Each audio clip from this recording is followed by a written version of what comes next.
The Green Door is a mysterious otherworldly force that ties together all the children of the Gamma, but what does this mean for Jennifer Walters? Well, let's hop into the pages of Immortal She Hulk issue number 1 and find out together, shall we? Alrighty then, so this special one-shot was actually sold as a tie-in to the events of Empyre, and it's true that does factor into the story. Really though, this has everything to do with what Al Ewing has been doing over in the main Immortal Hulk book. For those who need a refresher course, basically all Hulks, all people whose lives have been touched by Gamma in a meaningful way, now have the ability to cheat death. In fact, maybe they always did. Like, case in point, Jennifer Walters. One day she was gunned down by mobsters and her life changed forever when she received a Gamma-laden blood transfusion from her cousin Bruce Banner the Hulk. For the longest time, we had always assumed that it was the blood itself that allowed Jennifer to recover from her near-death experience, but now we know better, don't we?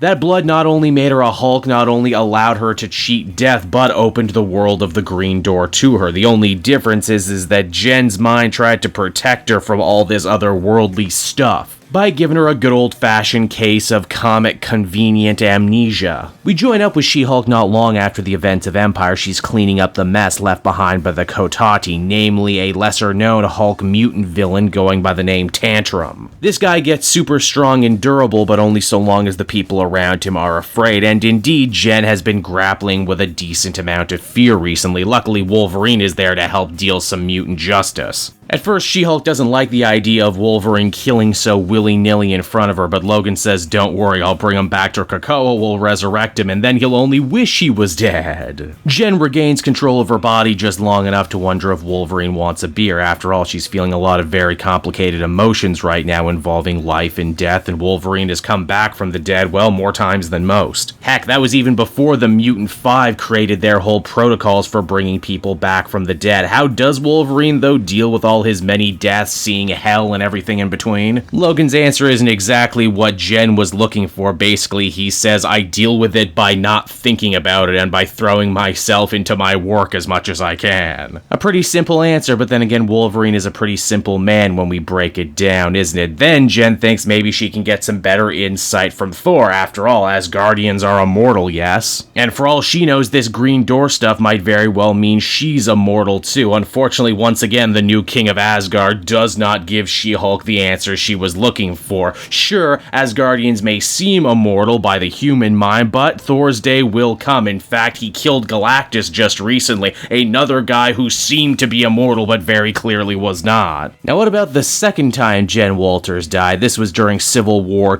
II when she was dealt a very deadly blow by Thanos. We thought she was just in a coma, but nope, she actually died. It was upon this death Jen actually came face to face with her uncle, Brian Banner. Obviously, at this point, Jen figured, well, I must be in hell. Why else would Bruce's dad be here? Oh, but the truth is far worse than She-Hulk could ever have imagined. Indeed, when Brian Banner died, he went to hell, but this place is something different. This is the place below all. This place is something much more primal, much more horrifying, and much more Lovecraftian. And hey, in a wonderful piece of continuity, Brian says that he had just finished talking to Doc Samson not long ago, but that Samson too ended up leaving through a Green Door. I say an excellent piece of continuity because if you remember in Civil War II, around the time Jen got shot, Doc Samson just appeared and no one ever explained why. The big difference in Jen's journey is that this time when she left the place below, she actually managed to retain a little bit more information about this horrifying direction. Her mind and body just did a really bad job processing it, which in turn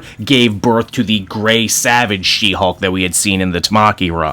And with that, we finally come to She-Hulk's third and most recent death, the one she suffered at the hands of the Cotati. Swordsman, a person Jen believed to be a friend, had led her away from the rest of the Avengers, killed her, and then turned her into a plant sleeper agent. Once again, She-Hulk was sent to the place below, but this time she ended up coming face to face with the Leader, one of the Hulk family's oldest foes and a person who's died probably more times than just about anyone else. The Leader has taken all these deaths in stride, though, trying to learn as much as he can about about the green door. At first, Jen doesn't fear him very much. I mean, come on, it's the leader. Oh, good for you. You're immortal too. I guess that means at the end of the universe, when it's just Hulks and you, we're just gonna be kicking your ass like this is high school. Oh, but what Jen couldn't possibly know is that the leader has actually tapped into the true power of the green door. He can decide now literally who lives and dies. And that unless Jen wants to leave through the much fabled red door, she better very well never die again. And you better believe this cold, uncomfortable slap of mortality is really starting to mess with the Jade Giantess as the comic comes to a close. And so that was Immortal She Hulk issue number 1, everybody. A must-read tie-in for everyone who's reading Immortal Hulk, but also something that I think may also please longtime She-Hulk fans who may want to know, hey, what's been up with her recently and why has she been acting so weird? It's another true testament to Al Ewing's amazing ability to use existing continuity to try and make sense of stuff that doesn't make sense and hanging plot threads left over from other writers.